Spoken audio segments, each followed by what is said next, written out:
A propagação rápida de maniva constitui basicamente a indução do crescimento dos brotos, posterior corte e enraizamento em água.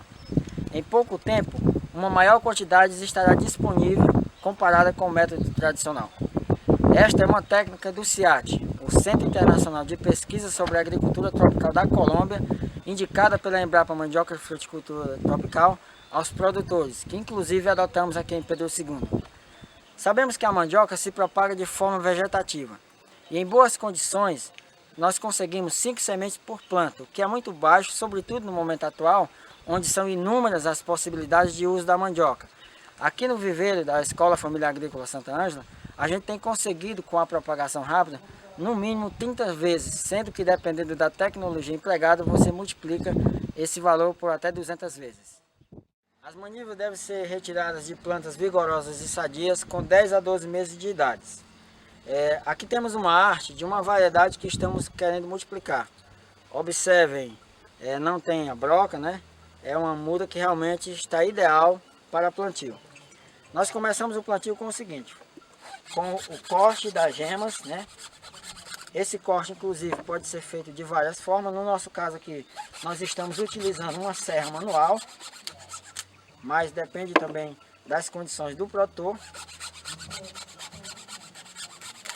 E em seguida faz-se o plantio dessas gemas sempre voltadas para cima. Cada gema dessa aqui vai dar origem a 4 plantinhas. Sendo que o corte você pode se fazer a cada 4 vezes em cada gema dessa daqui. Essa estrutura precisa de dois momentos cruciais dessa estrutura. A câmara de propagação, que é uma estrutura de base retangular, construída com tijolos de construção civil, como estamos vendo aqui, com esses blocos voltados para cima, para que sejam cobertos com água. E coberta com uma cúpula de plástico transparente, neste caso de 150 micras, que vai gerar dentro da câmara um ambiente úmido com temperatura elevada, que irá facilitar a brotação das gemas. Quando as mudas estiverem de 10 a 12 centímetros de altura, faz-se o primeiro corte com 1 centímetro após a gema, com o material devidamente esterilizado, né? Você te retira essas primeiras folhas, como vocês podem observar aqui.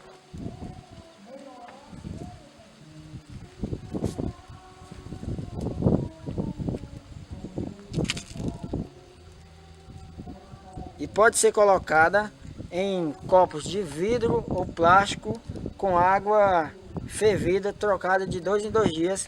E aí nós vamos para a câmara de enraizamento que a gente vai ver agora. Essa é a câmara de enraizamento. Aqui, com 10 a 12 dias, essas plântulas começam a apresentar calos, né? Como a gente observa aqui. Com torno de 20 dias, como a gente consegue ver aqui, você já consegue ver uma planta enraizada.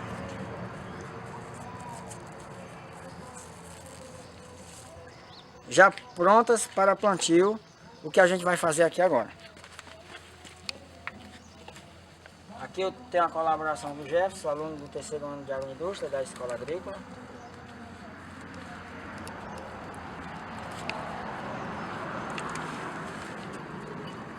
Essas mudas, elas devem permanecer aqui no viveiro por 30 dias para aclimatação.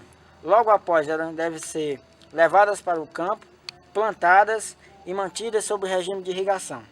O principal objetivo deste método é disponibilizar uma maior quantidade de mudas em um curto espaço de tempo.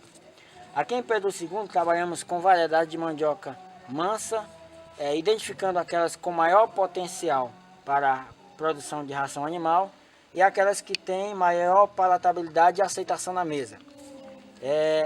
Inclusive variedades que estão se perdendo, e o nosso trabalho visa isso também, resgatar essas variedades e levar para os produtores um material limpo e sadio, já adaptado às condições climáticas da região.